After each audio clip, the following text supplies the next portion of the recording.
The topics and opinions expressed in the following show are solely those of the host and their guests and not those of W4CY Radio, its employees, or affiliates.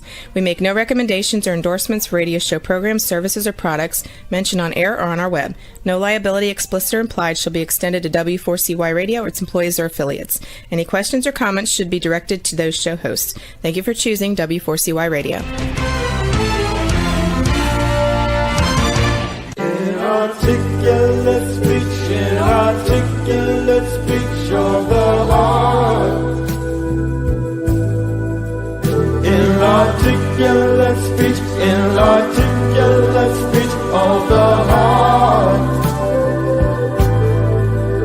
Inarticulate speech, inarticulate speech of the heart.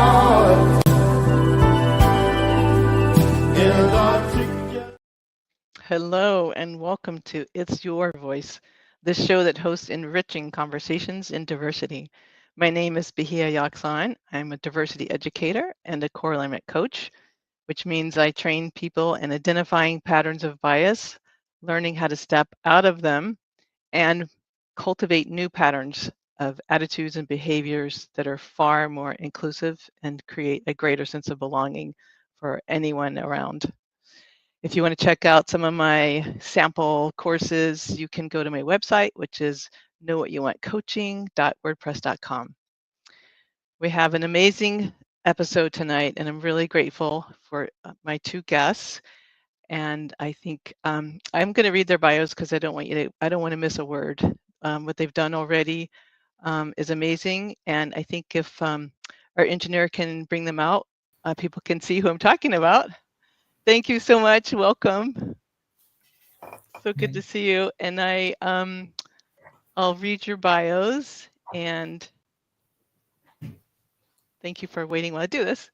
So we're talking to Osama and Rotem Levin, and the title of this episode is Collective Liberation for Israel and Palestine. So incredibly significant, important, and needed. The show description is Palestinian and Israeli peace activists share their personal stories about realities on the ground and a path toward collective safety and liberation. We invite you to hear their perspectives, vision, and experiences about humanity in times of dehumanization and war, and about their hope and the courage to share this hope publicly. They will share their personal stories of transformation, lessons of joint peaceful resistance, and the vastly different realities they face in the same land. Osama has been a dedicated peace activist for over 15 years, working with organizations across the field. He's a co-founder of Salt of the Earth and speaks regularly for organizations and universities all around the world. When Osama is not working for peace internationally, he supports his community in Jericho and others in the West Bank to stay on their land and rebuild homes, parks, and schools. He also offers political educational tours in the West Bank. Osama taught himself Hebrew in order to connect on the land and regularly participate in trauma healing work and workshops. He believes deeply in the importance of personal, social, and political healing between Palestinians and Israelis. Rotem Levin was born and raised in Israel. After his military service, he participated in a transformational intensive dialogue program in Germany, where he got to know Palestinians on a personal and intimate level. Afterwards, he started organizing similar programs in Jordan, dedicated himself to learning Arabic, and began building solidarity relationships with Palestinians. He moved to Beit Jala, a Palestinian village in the West Bank, in 2020 to get to know his neighbors' reality. When Rotem is not giving conferences for peace internationally, he invests most of his time creating healing spaces for Israelis and Palestinians on the land. Thank you both so much for everything that you're doing to benefit the whole world. And I think you might be exhausted because you have a very busy schedule. You've been traveling a lot and providing a lot of people this amazing, powerful education through your stories. Yeah, I went to ask I want to ask how you are, and then just give you the floor because you will use every minute far better than I could. But if you can share Thank how you. you are. Thank you. So for me, I am good. I mean, physically, I'm good. Emotionally, we all know where we are and what's going on. But I feel also I can't complain because I'm safe. I am fed. I am warm. I'm not like the children of Gaza or the Palestinian prisoners who don't have food, who don't have blankets, who are suffering from diseases, both ways in West Bank, in Israeli jails, and in Gaza. So yeah, and I can't be tired. I don't allow myself to be tired, and I want to thank you for having us because for me it's a duty to do what I'm doing while our people are killing each other. It's a duty to fight for freedom and justice before peace. And yeah, and now we are in the United States. We just gave talk in Princeton University, and we came here to have this podcast with you. So I want to thank you, and I want to welcome you and all the people who are listening to us. And I would love to share a little bit about my background and how I came here. So first of all, I want to say that we are not here to convince people who's the victim and who's the not victim and who's more human than the other. We are not here to win conversations. We are not here to victimize a side and forget that the other side is a human being.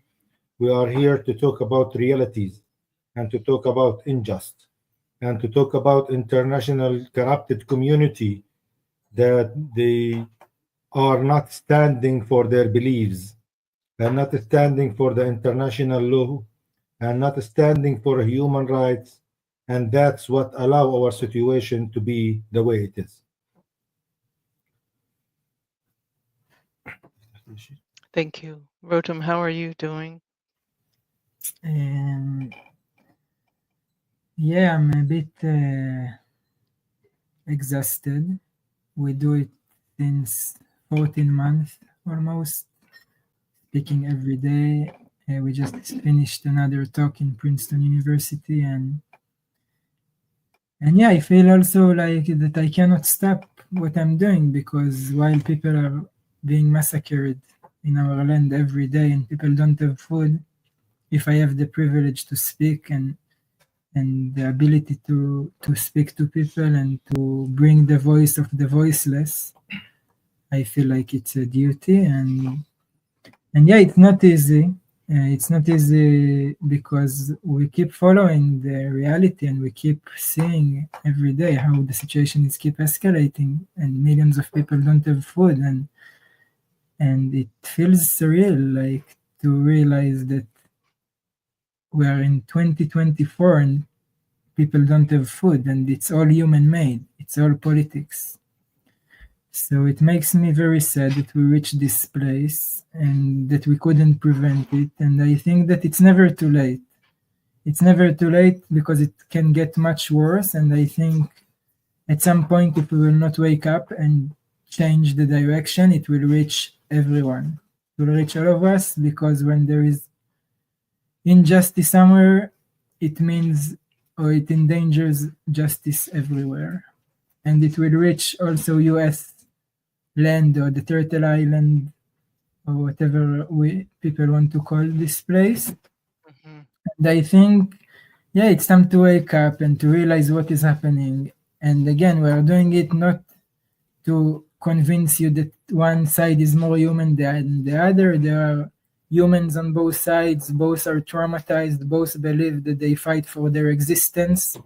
Both believe they are victims, and this is the problem, and we need to educate ourselves, and we need to change the system for the sake of all of us, because this system endangers all of us from the river to the sea. No one is going to be safe as long as this system exists. Yeah. Thank you. Thank you so much. Rotem, do you want to start with some of your background and then Sure. turn it over when it's time to turn it over to Osama? So yeah, I was born and raised in Israel as a Zionist, like basically everyone.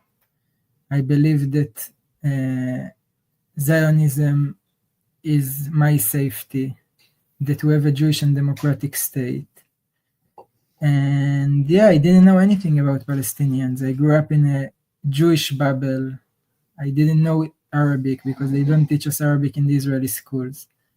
And the time of the second Intifada, I was 10 years old, so I started to hear about suicide attacks and buses are being exploded every week, and I was scared, I was terrified, because who are these Palestinians? I cannot see them around me. Like in my school, there were only Jews. In my village, only Jews. So the segregation creates this, let's say it's much easier to feed you with narratives or fear-mongering when you don't know the other side. Mm-hmm. And yeah, I was raised in a militarized society. It means that everyone goes to serve in the army. This is the normal thing to do. So for me, growing up in this society, I realized that when I will be 18 years old, I will go and serve in the army because everyone used to do it. All my teachers, all my family, all my village. So the army, it was maybe like your college. You don't question it. Once you finish high school, you go to college. And yeah, I started to realize that again, because the military is plays such a central role in my society. Later in life, if I go and serve in the best units, it will be easier for me. It will help me to find the best jobs, maybe to be accepted to the best universities. For instance, I studied medicine. First question to medical school, where did you serve in the army? And when I said the name of the unit, it was one of the best units. The interviewer had a huge smile on his face, and I knew I passed the exam at the interview. And yeah, during the army service, I had one night when my team was taken to the West Bank. It was the first time I go to the West Bank, to the other side of the wall, and there I was asked to throw a shock grenade on one of the yards. And yeah, I did it because this is what I was trained to do, to follow orders the best way I can. And on the way back to the base, suddenly one of the soldiers, one of my friends, came to me and told me, I think we shouldn't do such things. And I remember I wasn't ready to hear it. I wasn't prepared, and I felt somehow disconnection in this moment. And I was confused, and I felt, what are we doing here actually? And the commander came here just talking about it, and he told me, you are a soldier, you do what you are told to do, and this is the end of the conversation. I don't want to hear about it anymore. And for me, I think this night I cannot forget it, and it created the first crack in my understanding that there is here something bigger than me, that I'm part of it, but I don't feel really aligned. And I didn't really know the whole picture, and I really didn't understand what occupation means, but I felt that I did something that I don't really, I can't stand or I can't support. And yeah, luckily these years were relatively quiet, so I didn't have to fight or to shoot anyone during my army service, my 3 years of mandatory service, and I was released physically and mentally healthy. And yeah, later, like a year later, I found myself in Germany participating in one of these dialogue programs with Palestinians from the West Bank. And it was at the age of 23, it was the first time I met Palestinians from the West Bank. And it was the first time I hear about the Palestinian narrative. And I learned about the parallel universe that exists only 1 hour drive from my home on the other side of the world. But I've never imagined it exists because, again, I was told always by my society, it's very dangerous there. You shouldn't cross the wall. They might hurt you if they know that you are an Israeli. And then I learned about like things that I've never heard before, about Nakba, about refugee camps, about massive ethnic cleansing that enabled the establishment of the Jewish state, about hundreds of villages that were destroyed, about 2/3 of Palestinian population were expelled. And for me, like, I was shocked because how come I didn't hear about it? Why did I have to go all the way to Germany to learn about the history of my homeland? And yeah, later I learned that like in Israel, there is a system to prevent us, the Israelis, from actually realizing what is happening. So in the Israeli school system, you are not allowed to mention the Nakba.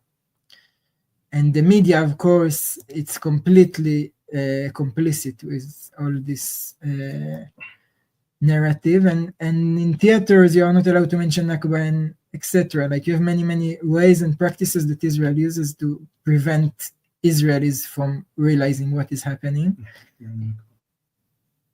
Nakba it means catastrophe, if someone doesn't know in Arabic, and this is the term Palestinians use to describe what happened to them in 48 when the Jewish state was established. Our independence is their catastrophe. And yeah, it was a lot, and I felt like the bubble exploded, and I started to get to know more Palestinians and to learn Arabic and to have solidarity relationships. And at some point I moved to the West Bank to live with my new friends. And there I started to understand what it means actually to live under military occupation, what it means, this wall, because for me this wall, it was the security wall. Suddenly this wall is the apartheid wall. It is there to confiscate their lands. It is there to prevent freedom of movement. In weekend, I'm allowed to go to the beach in Tel Aviv because I'm Jewish. I can take my car across the checkpoint and I'm at the beach. My Palestinian friends in the West Bank, they cannot do it. So we have a whole generation of 20, 30 years old teenage, like adults. They have never seen the beach just because they are not Jews. Wow. So this is unbelievable and unbearable, and this is the reason why we have violence. The violence, keep telling us the violence is because they hate us and they don't want us here. No, we cannot. Any human being will resist under these circumstances. No one will accept this like discrimination. No one will accept to be second-class citizens if he was born in 48, and if he was born in the West Bank or in Gaza, is dead or animal or stateless. So we have to understand that the system is the problem. The system is the source of the violence. And yeah, we want to live in peace. We need to live in peace, but we have to create equality and justice. We cannot live in peace under such circumstances. And yeah, we are here trying to tell the world that we can live in peace, Israelis and Palestinians. This is not the problem. The problem is the system. We have to change the system, then we can live in peace and hopefully in safety and security and everything. Yeah. Wow, thank you so much. Just filling in details so many people have never ever heard. It's just very enlightening, and the compassion that you both are you sharing, the fact that you learned Arabic and Osama learned Hebrew to be able to communicate with people you weren't even allowed to know is very powerful. Thank you.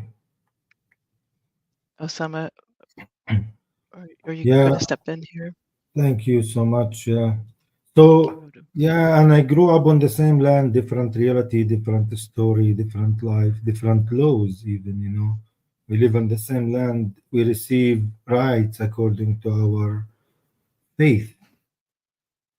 If you are Jewish, you are full citizen with all the rights. If you are Palestinian, you have less rights. So, yeah, so the catastrophe, the Nakba in 48 story was the first stories of my grandmother, my great-grandmother, I heard since I was a kid, about how when the Jewish people came to the land, they destroyed their villages and they killed them and they massacred them and they buried them and they raped them and they had to leave, to flee to East Jerusalem. And 67 war from East Jerusalem, they ran to Jordan, and none of them, not of my whole family, the big family, was allowed to come back because that was the second transfer for the Palestinians.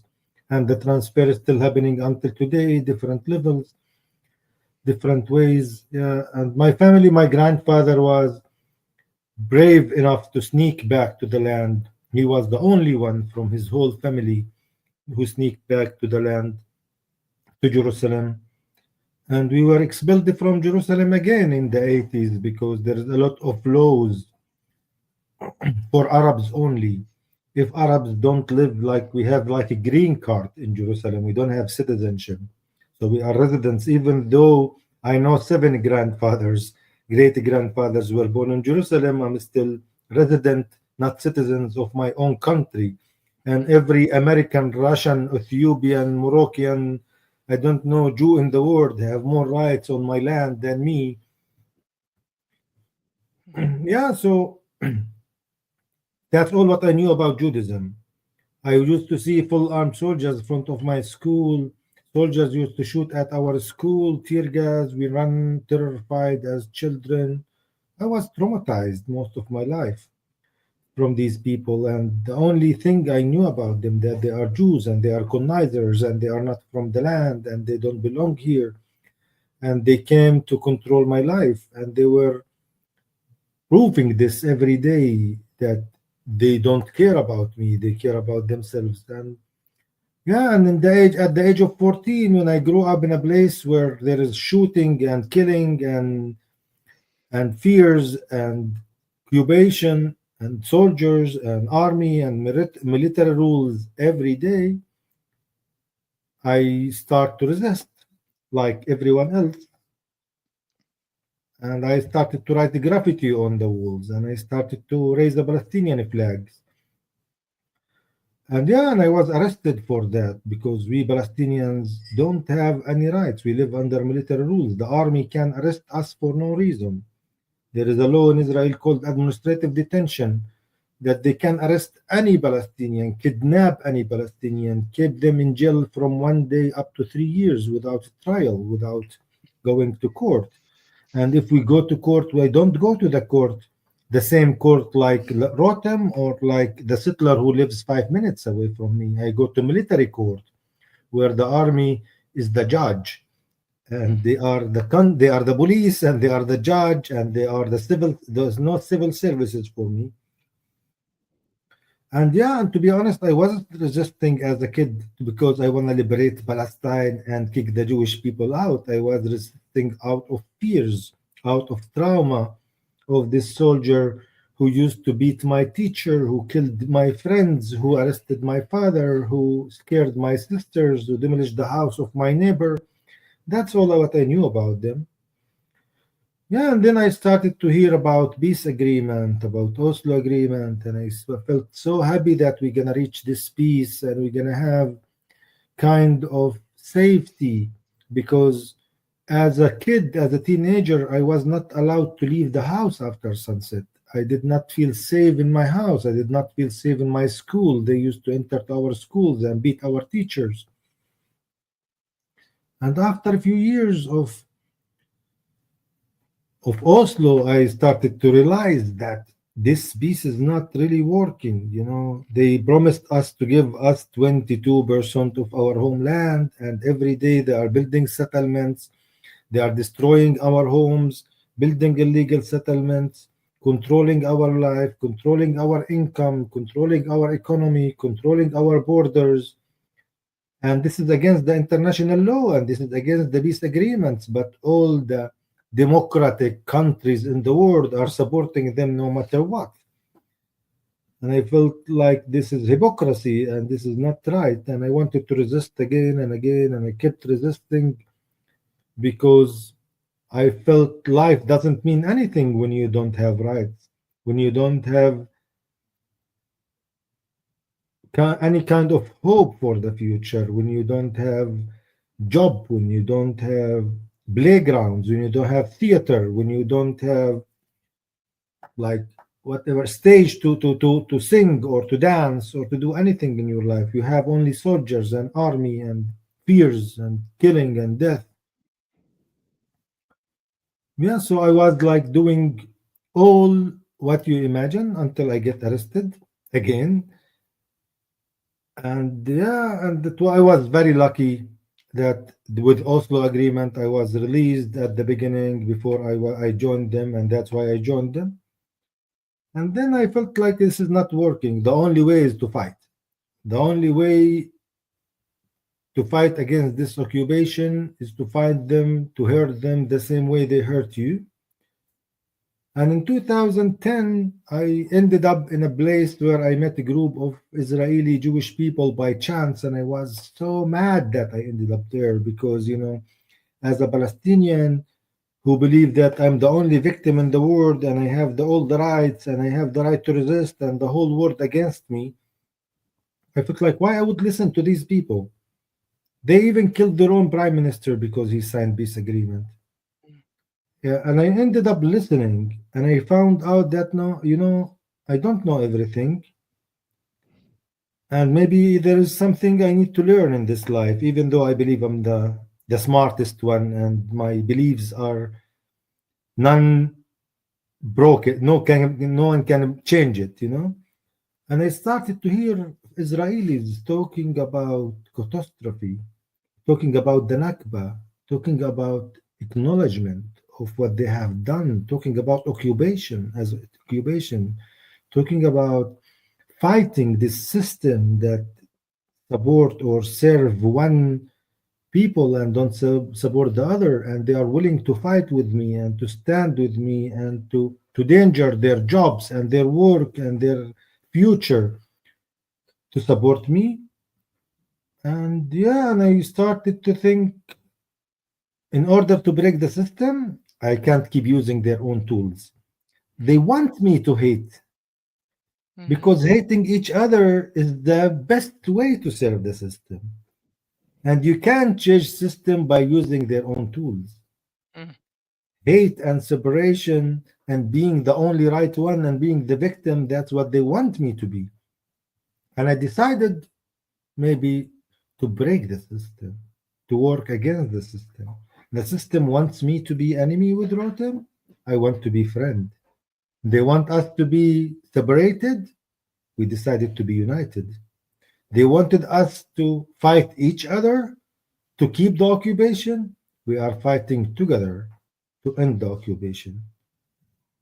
And I created a group called Visit Palestine to bring Israelis and Palestinians to meet each other and to see each other, and because when people meet, they recognize each other's humanity. They stop justifying the blood of each other. They stop dehumanizing each other and calling each other animals and names. And that changed my life. And I brought a lot of Israelis to explain to them that, guys, we Palestinians don't hate Jews. We lived with Jews most of our life. We are fighting against a system that discriminates us, a system that gives one side all the rights and don't give the other side. And this system should break. And to explain to them what it means to live under military rules, what it means that you don't have rights, what it means that you don't have running water in your house, that your city is closed by checkpoints, that the army can enter and kidnap and kill every day, and there is no accountability for that. No one's saying. And if I raise my voice, I'm a terrorist. And if I fight violently, I'm a terrorist. And if I fight non-violently, I'm anti-Semite. And this is not right. I have the right to fight like everyone else in the world, because when people are occupied, resistance is justified. But fighting violence with violence was, for me, just feeding this circle of violence. So I decided to keep fighting, and that's why I don't call myself peace activist. I call myself peaceful freedom fighter. I work for freedom, for justice, for equality. And I believe this is the way. I believe keep dreaming, keep talking about Palestinians will be expelled from the land and it will be only Jewish country. This will never happen. And keep dreaming about Jews will leave the land and we will have Palestine back. This will never happen. Future is more important than the past. Keep stucking there in the past, in the circle of the chicken and the egg. Is good to acknowledge things, but it's not good to stuck there, and it's not good to keep ignoring the rights and the existence of each other and the realities of each other. And yeah, and I decided to change my way of fighting in a way that can guarantee the freedom and the security of the Palestinians and the freedom and the security of the Israelis, not because I am more human than anyone, because that's what's gonna happen in the end. That's what happened in South Africa, that's what happened in Australia, that's what happened in America, that's what happened in Canada. Even if I want to call them colonizers don't leave. Unfortunately, you need to find a way to reach rights and to change the system from within. When you have all the rights, you can, like what happened in South Africa, it's a big example for changing the systems from within, from inside. And yeah, and that's where we are, and that's why we are here, to tell the Americans, to tell the Palestinians, to tell the Israelis, Israel, Palestine, bro, everyone, you are right, you both are right, and you both are wrong. And between right and wrong, there is a big field. Meet us there. Wow. Yeah. And to say to the world, as a Palestinian, I want my children to be dancers. I want my children to be lawyers. I want them to be architects. I want them to be singers. I want them to be players. So please don't keep supporting the occupation and make our kids fighters and then call them terrorists. Mm. Yeah. Thank you. Thank you. Like, this is so deep and so moving, and just shedding so much clarity. It's incredible. It's just incredible modeling, and something we see too little of in the world so far. But with your courage, your combined courage, and your combined commitment, I think is just really inspiring a lot of people, and I do believe it's going to grow. I want to ask about the. I think you said there's a field between right and wrong. Like, yes, we're right and we're wrong. Yes, the other side's right and wrong, but there's a field in the middle. Is that what you said? I think it just was really helpful to talk about how you two found the field, like, and how you two found each other, and because that's enormous. If you two hadn't done that, if you both hadn't worked on healing from your own trauma, if you hadn't both worked on accountability, if you hadn't both been willing to be vulnerable and examine and be honest, and speak the truth, which takes a tremendous amount of courage, the talks and the education you're giving wouldn't be happening. And so can you tell us more, partly to like inspire and also to educate us, like what else can I do? What else can any listeners or viewers do that we're not doing, that you guys have just created a new mold, or use an old good one that's still way underutilized? Yeah, it was a long journey. We met 7 years ago, me and Osama, when we started giving similar talks to Israeli teenagers mostly, but also international groups and Palestinian groups, and yeah, we became good friends, and yeah, there were many challenges along the way, of course, a lot of triggers, but we were consistent, and we knew that the friendship is above and the most important thing, and yeah, we work on it every day. It's not like that it's done and that's it. Every day you have new challenges, every day you have conflicts, but we are getting much better, and we know each other so well now, and yeah, it's about to exactly, maybe there is right in both sides, and maybe we sometimes have to listen, and to realize that what the other side feels is not what I feel.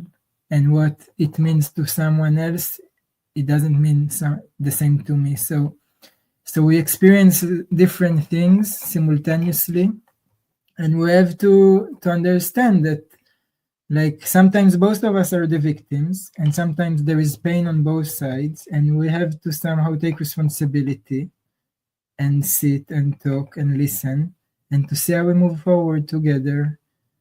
And yeah, it's a lot of work, but this is the only way. There is no other way. We have to create the alternative. We have to build the alternative. If we'll just keep fighting the exist without actually working on the relationship and on what we envision for this place, it will not happen.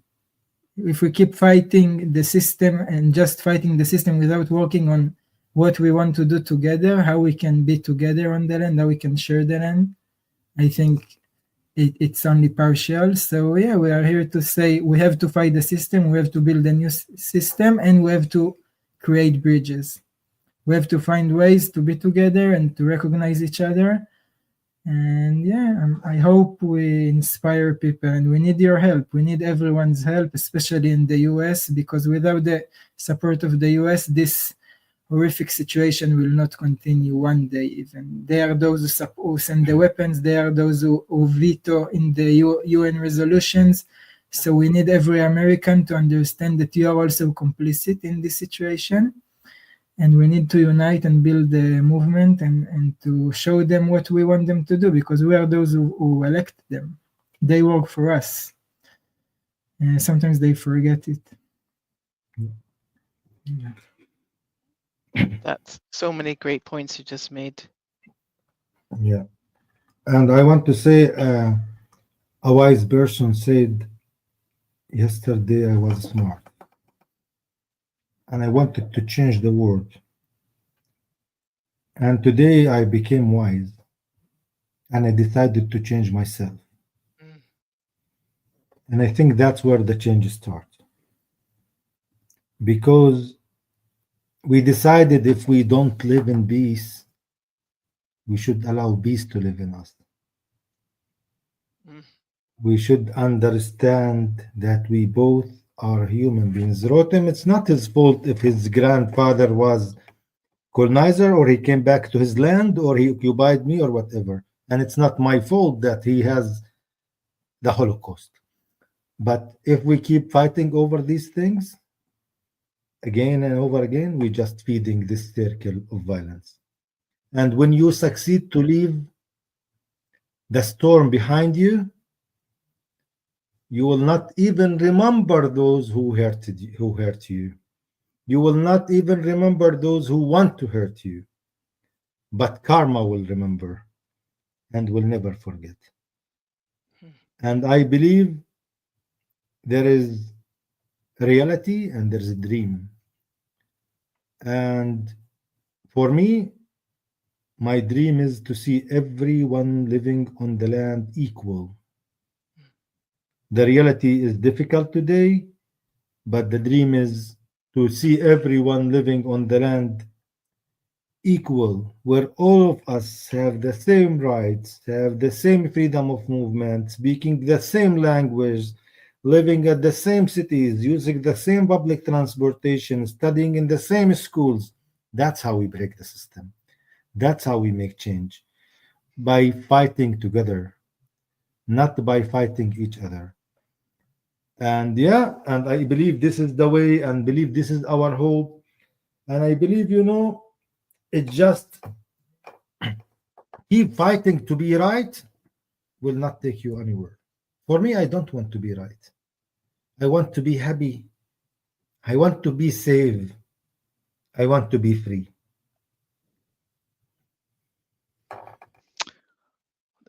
These words are so profound. I wanted to make sure I read a question that a listener asked, and then we'll have time for you. I want to just kind of recapture some of the things like that each of you said, and then make sure you each have a closing thought. We still have 8 or 9 minutes. So we have 2 questions. One is, if you're willing to answer these questions, one is from Lenny asking, do your families get along and do things together? If you care to answer that question. Yeah. So for me, my family always believed in peace, but they don't think this is helpful because they have seen all the international laws are broken in front of their eyes.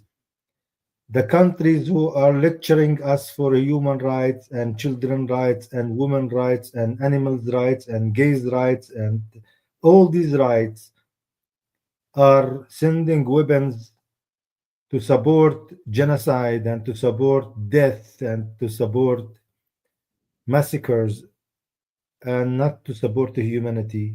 So people are disappointed. Even we accepted 22% of our homeland and the world still don't recognize us. United States, who offered us the two-state solution, they keep calling me stateless until today.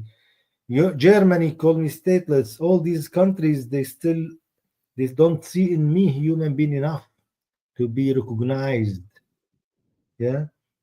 So of course the family are disappointed. I have three nephews in jail, administrative detention since 7th of October. They don't have food, they don't have blankets, they have diseases, they all have scabs on their skin. There are 8,000 Palestinian prisoners in jail. The world is not aware about them, not talking about them. So of course they are disappointed, but they believe peace is the way when there is justice. Peace is the way when the international community really stand and support peace. Peace is the way when both sides need peace and when the international law stop everyone against peace. But now they believe it's a mess, it's no man's land, and peace is impossible. But they still believe I am doing what's right for me and for my children and for my family. Thank you so much. Rotem, do you want to answer that question? Yeah, I think my family, they want peace, but it's difficult for them to imagine something beyond the current system, or let's say a state where everyone is equal. When there is no Jewish majority, it's difficult for them to imagine this scenario. I was trying to like introduce them to my Palestinian friends, and they even once came with me to Jericho to meet Osama, and he showed them the whole area, and yeah, it's a long process because for me, I dived into the other reality. I learned the language, I lived with them, and for my parents, they came few times, so it still feels very different for them, and I think what helped me, yeah, the language, the relationships. Now I don't see difference. I see Palestinians as Israelis. For me, it's the same. But for many people who live in the bubbles, it's difficult to imagine a different reality when this is everything that you know, right? So for my parents, it's still challenging, and especially 7th of October was very difficult on them, and yeah, it's a lot of work, and I'm trying to explain to them. But yeah, for Israelis, also when you are being fed by the Israeli media, and you keep hearing about the 7th of October, until this day, actually, the Israeli media keep pushing stories from the 7th of October without showing the Israelis what is actually happening in Gaza, which is complete destruction, right? Complete massive ethnic cleansing, starvation, and they don't see it. They don't see it as on every day like the rest of humanity. So there is a huge bubble, and yeah, we do our best to somehow build bridges and to. Thank you. Oh gosh, thank you so much. I'll just read out loud Macy's question. Thank you, Lenny. Thank you, Macy. And then I'll just try to recapture some of the incredible, profound ideas that you're stating, both of you. And then I'll hand it over to y'all again. Anyway, Macy's question was, do you think we can ever reach peace in the world? And anyway, I just feel like I want to emphasize how you're both saying, you know, the change has to start with me. We have to do our work. And then Osama said, and the Rotem, you said consistently, and you have to hold friendship and peace and justice above anything else. And that you're both asking for, there is no peace without justice, and asking for equality for all human beings with the same rights, the same access, the same transportation, no second-class citizen, no apartheid treatment, and for the international community. So there's the work we need to do in ourselves, and we need to be educated enough to listen to international laws and object when they are being violated, and use our voices to add to your voices. And we have 3 minutes left, and I just want to hand it over, and well, I guess we'll go back to Osama and then back to Rotem for your closing thought. Thank you. So if we can reach peace, I will say yes. And reaching peace is finding peace inside you. And for us as Palestinians, hope is not even an option. Hope is a must. And we can't live without hope. And the minute you start to lose hope, look at the Palestinian mother in Gaza who lost her husband and her child, and she's still collecting wood to make food for her child who's still alive and injured, without hand and without leg. Where do she bring the hope from? Ask the doctors who don't have hospitals, who don't have equipment, who don't have medicines, and they keep taking care of thousands of injured people where the American bombs are falling 2,000 tons at their heads. Where they bring hope from? So for us to lose hope, it's a big shame if they can keep the hope. Hope is privilege, is a choice for the privileged people. But we Palestinians don't have the privilege to lose hope. The other thing I want to say, and this will be the last thing, I want to tell everyone, Israelis and Palestinians and the international community and everyone, there is enough place on the land for all of us. We are fighting over land, but there is enough place and space on the land for all of us. What's needed today is to expand our hearts and to have enough spaces in our hearts for each other. And that will make a big change on our situation. Thank you so much. And I want to invite everyone, Israelis and Palestinians, pro-Israel, pro-Palestine, to meet each other. And I want to end by Mahmoud Darwish. He's a Palestinian poet. Before he was expelled from Palestine in the 70s for his revolutionary poems, he was in love with a Jewish girl. And when he was in Lebanon, she sent him a letter asking when we are going to meet. He said, after a year and the war. She asked, when will the war end? He said, the time we meet.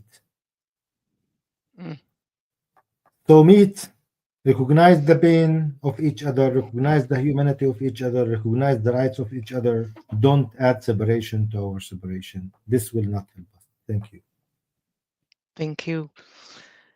And Rotem, do you want to take the last bit? And I forgot, people can donate. People can find your beautiful website, Salt of the Earth.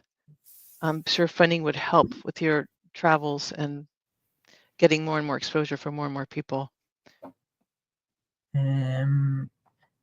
Yes, I just want to say that we are fighting for all the people, or for all humanity, actually, because we believe that this conflict is not just about Israelis and Palestinians. It's about fighting a huge military-industrial complex that make millions of dollars so we can keep fighting and killing each other. So I'm here to call everyone. This is about humanity, this conflict, and it's about changing the whole system, because if we will keep following these criminals, it will reach everywhere. It will reach everywhere, and it's time to understand that military cannot solve conflicts. Military is not the way. We need to find ways to sit and talk and recognize each other's humanity and each other's trauma and each other's fears, and to change this military complex, because it will not end in Palestine. It will keep going from place to place to place, and we need to make it illegal, actually, this industry, and to start to find ways how to deal with conflict, but militarism is endangering all of us. And yeah, we need dreamers. We need people who know it. All of us know it in the heart, but we are scared to speak up. So we need dreamers and believers and people who know that this is the right way, and to find the courage to speak up. I know it might be scary. You might lose some privileges, but if we will keep swimming and following the stream, we will not create the change. Yeah. Thank you both so much. I'm sorry we are out of time. I would love to have you back. We'll find another time. Thank you. Thank you, and listeners and viewers. Thank you, our engineer. Thank you, our producer. Tune in next Wednesday, 8 p.m. and next Wednesday, yes, 8 p.m. Eastern time. And may we all have enriching conversations and diversity. Thank you both so much. Thank you for the listeners. Don't give up on us. Don't forget us. You are our hope. Thank you. Inarticulate speech of the heart. Inarticulate speech of the heart. Inarticulate speech